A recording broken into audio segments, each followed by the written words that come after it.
और पहली और प्रमुख खबर आपको बता दें कि अब फोन पर आने वाले अनजान कॉल्स से आपको डरने की बिल्कुल भी कोई जरूरत नहीं है, क्योंकि अब हर अनजान नंबर की असलियत अपने आप खुल जाएगी आपके मोबाइल स्क्रीन पर। जी हां, अब जब भी कोई आपको कॉल करेगा तो सिर्फ उसका नंबर ही नहीं बल्कि उसका नाम भी आपको मोबाइल की स्क्रीन पर नजर आएगा, वो भी बिना किसी थर्ड पार्टी ऐप के जरिए। यानी अब आपको ट्रू कॉलर या उसके जैसे अन्य ऐप की मदद लिए बिना ही कॉलर का नाम आपके सामने होगा आपके मोबाइल स्क्रीन पर। और यह नया कदम उठाया गया है TRAI और दूरसंचार विभाग यानी DOT की तरफ से, जिसका मकसद है कॉल फ्रॉड और स्कैम कॉल्स को रोकना। अब सामने वाले को वही नाम स्क्रीन पे दिखेगा जो उसने सिम लेते वक्त अपने ID में प्रूफ दिया था। आपको यह भी बता दें कि यह सुविधा सभी मोबाइल यूजर्स के लिए डिफॉल्ट रूप में एक्टिव की जाएगी। हालांकि अगर कोई यूजर ये सेवा नहीं लेना चाहता तो वो इसे डीएक्टिवेट भी करा सकता है। अब इस सर्विस को कैसे पूरे देश भर में लागू किया जाएगा और कितना फायदा यूजर को होगा बताएंगे आपको, साथ ही करेंगे चर्चा। लेकिन उससे पहले आपको दिखाते हैं कि अब कॉल पर दिखेगा नाम। जी हां, अब किसी भी अनजान नंबर से अगर आपको कॉल आता है तो उस कॉल के साथ अब आपको उसका नाम भी दिखाई देगा जो उसने सिम लेते वक्त अपने आईडी प्रूफ में दिया था। TRAI और DOT की CNAP ये सुविधा अब शुरू होने जा रही है। CNAP का मतलब होता है कॉलिंग नेम प्रेजेंटेशन, जो अब आपको अननोन नंबर के साथ ही उसका नाम भी प्रोवाइड कराएगी। बिना किसी थर्ड पार्टी ऐप के जरिए आपको कॉलर का असली नाम अपने मोबाइल स्क्रीन पर दिख जाएगा। हालांकि इससे पहले अगर हम देखें तो मुंबई और हरियाणा सर्किल में इसका ट्रायल भी हो चुका है और अब जल्द ही पूरे देश में इसे लागू करने की तैयारियां की जा रही हैं। तो इससे सीधे तौर पर जो स्कैम कॉल आते हैं, जो फर्जी कॉल होते हैं, उनसे सबसे ज्यादा फायदा आपको मिलने वाला है। तो और इसके साथ ही और क्या कुछ फायदा आपको सीधे तौर पर मिलेगा, एक नजर उस पर भी डाल लेते हैं।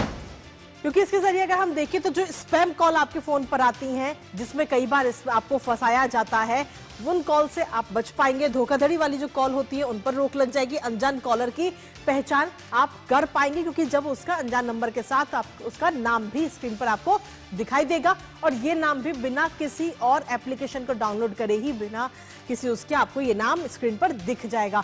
और वो नाम वही होगा जब उसने वो सिम कार्ड लेते वक्त अपनी आईडी प्रूफ में दिया होगा, वही नाम आपको स्क्रीन पे नजर आएगा।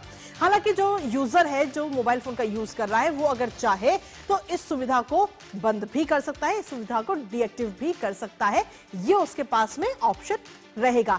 लेकिन इसके साथ ही स्पैम कॉल से आप अभी फिलहाल किस तरीके से बचाव अपना कर सकते हैं, क्योंकि बहुत सारे ऐसे नए नए मामले सामने आ रहे हैं जिसमें धोखाधड़ी के केसेस बन रहे हैं। अगर किसी भी अनजान नंबर से कॉल आए तो कोशिश करें कि आप उसका जवाब ही ना दें। इसके साथ ही जो नेटवर्क प्रोवाइडर्स हैं अलग अलग, उनमें DND सर्विसेज आप एक्टिवेट करें। TRAI के DND 3.0 मोबाइल ऐप का आप इस्तेमाल भी कर सकते हैं ऐसी जो कॉल है अनजान नंबर है उनको रोकने के लिए। सेटिंग्स में कॉलर ID और स्पैम प्रोटेक्शन को आप ऑन करके रखिए। बैंक या फिर KYC के नाम पर आने वाले कॉल्स से भी आपको सावधान रहने की जरूरत है, क्योंकि आजकल धोखाधड़ी के इस तरीके के मामले बहुत ज्यादा सामने आ रहे हैं। व्हाट्सएप और टेलीग्राम पर भी अजनबी कॉल आते हैं तो आप उनका जवाब ना दें। अगर किसी अनजान नंबर से कोई कॉल आ रहा है या कोई लिंक अगर वहां से आ रहा है व्हाट्सएप और टेलीग्राम के जरिए तो उस पर भी आप क्लिक ना करें। अनजान कॉलर को OTP या बैंक डिटेल्स तो बिल्कुल भी साझा ना करें, वरना आप उनके जाल में फंस जाएंगे। हमारे साथ हमारी सहयोगी आंचल इस समय जुड़ रही है ताजा अपडेट के साथ इस पूरी खबर को लेकर। आंचल, सीधे तौर पर अगर हम देखें तो TRAI और DOT की इस नई कॉलर जो नेम सर्विस है, इसका पूरा मैकेनिज्म क्या कुछ है और क्या ये हर यूजर के मोबाइल में अपने आप ही एक्टिवेट हो जाएगा? कृतिका, हमने कई बार देखा है, हम कभी गाड़ी चला रहे हैं, घर में कोई बहुत इंपॉर्टेंट काम कर रहे हैं, तो कई बार हम न्यूज़ जब चैनल में हम अपना न्यूज़ पढ़ रहे होते हैं तो अचानक फ़ोन पर एक स्पैम कॉल आता है। हम उठा के पूछते हैं हेलो, वो पूछते हैं कि आपको लोन चाहिए या नहीं, क्योंकि हम तब तक ये डिसाइड नहीं कर पाते कि ये स्पैम कॉलर जो किस नंबर तो आता है कि किस व्यक्ति का है, क्योंकि जो परिचित व्यक्ति होंगे तो आप उनको समझते होंगे। अब ये जो हम कह सकते हैं जो ट्राई और साथ ही साथ अगर हम बात करें डीओटी के बीच जब ये पूरा प्रस्ताव दोनों ने सुझाव पर जो हामी भरी है, इसको 3 पॉइंट्स में समझते हैं। पहला कि जब डीओटी ने साफ तौर पर ट्राई से कहा तो उन्होंने कहा था कि इस सेवा जिसका नाम है स्नैप यानी कॉलर नेम रिप्रेजेंटेशन, आपका नाम नंबर के साथ आ जाएगा। हालांकि अभी आप ट्रू कॉलर पर भी ये सुविधा है लेकिन उसमें नाम की सुविधा नहीं होती है। तो इसमें क्या था, पहले उनसे कहा गया कि अगर जो यूजर है वो इसे खुद रिक्वेस्ट करते हैं।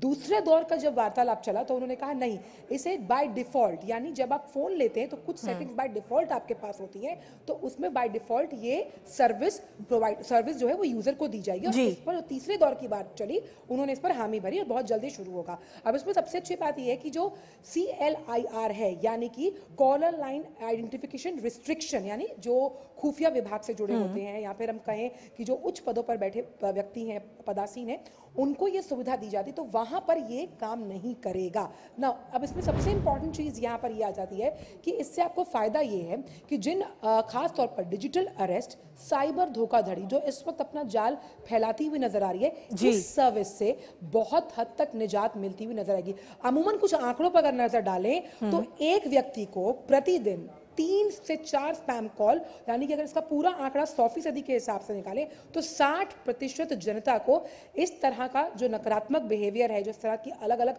कॉल्स आती हैं, वो झेलना पड़ता है। हालांकि अभी भी आपके पास ऑप्शन अवेलेबल हैं। जब हम ट्रू कॉलर की बात करते हैं, आप DND कर सकते हैं सर्विस प्रोवाइडर से बात करके, लेकिन इस ऑप्शन के साथ क्योंकि आप व्यक्ति का नाम भी जान पाएंगे, जिस तरह से उससे करेक्शन ले रखी आपने अपनी खबर में भी बताया, उससे काफ़ी आसानी होगी। जिससे जो डिजिटल फ्रॉड है, जैसे आप सुबह ही हमने एक फ्रॉड की खबर चलाई जिसमें अब ऑनलाइन फोन पर अगर आप कार खरीदते हैं तो गलत जो जाली पेपर से कार बेची जा रही है। अब ये सब काम किस पे हो रहा है? फोन पर हो रहा है। आप समझ ही नहीं पा रहे कि आप किस व्यक्ति से डील कर रहे हैं, वो क्या गिरोह है। तो उनका कहीं ना कहीं भंडाफोड़ होगा और साफ तौर पर मुझ जैसे, आप जैसे जो आम इंसान है जो सिर्फ लोन वालों को मना करते रह जाते हैं, उनके लिए भी ये एक अच्छी खबर है। बिल्कुल आंचल, इसके साथ ही अगर हम देखें तो जैसे ट्रू कॉलर का जिक्र आपने किया, हम सभी के फोन में ट्रू कॉलर उपलब्ध है, जिसके जरिए हम उसमें ट्रू कॉलर में जो भी अपनी जानकारी सेव करते हैं वही नाम दूसरे फोन पर नजर आता है। लेकिन अब इसमें बताया जा रहा है कि जिस ID प्रूफ के जरिए आपने सिम लिया है, सिम खरीदा है, वही नाम आपको इसके मोबाइल स्क्रीन पर नजर आएगा। ये कितना बदलाव साबित हो सकता है? ये बहुत बड़ा बदलाव है, क्योंकि जिस भी कंपनी ने यानी जिस भी व्यक्ति जो आपको फ़ोन कर रहा है, जिस नाम से उसने, क्योंकि सिम कार्ड का नाम इशू करवाने के लिए आपको अपना आधार है, कोई ID प्रूफ देना होता है, इसमें आपका नाम होता है, तो अब सीधे तौर पर वो नाम उसी से ही प्रकाशित होगा जब आप अपने फ़ोन को उठाएंगे। अब स्पैम कॉल्स में क्या होता था, जनरली आपके पास कोई नंबर आ रहा है जिसमें कई बार सिर्फ नीचे बैंगलोर कर्नाटका, मुंबई गुजरात, अहमदाबाद गुजरात, और इसमें रिकॉर्डेड मैसेजेस होते थे। अब इससे कहीं ना कहीं निजात इस हिसाब से मिलती हुई नजर आएगी। और इसमें सबसे इंपॉर्टेंट पॉइंट ये है कि जिस डिजिटल अरेस्ट से इस वक्त साइबर सिक्योरिटी को कहीं ना कहीं खतरा है और साइबर फ्रॉड से लोग जूझ रहे हैं, पेमेंट्स का इशू आ रहा है, उससे कहीं ना कहीं निजात मिलती आएगी। क्योंकि आपके पास अब सीधा नाम आ जाएगा, नाम और नंबर से अगर आप इसकी शिकायत करते हैं यानी पुलिस सेल में जाकर, उनके लिए इस तरह के अपराधियों की धरपकड़, इस तरह के अपराधियों की दबिश करना आसान होगा। क्योंकि ये एक डार्क वेब वर्ल्ड में छुपे होते हैं। मुझे लगता है कि उस डार्क वेब वर्ल्ड की ये एक अच्छी रोशनी की किरण है, जिसे हम कह सकते हैं स्नैप। ठीक है, बहुत बहुत शुक्रिया आंचल तमाम जानकारी हमारे साथ साझा करने के लिए। और इसी के साथ चलिए अब सीधा रुक करते हैं इस वक्त बिहार के समस्तीपुर का, जहां पर अमित शाह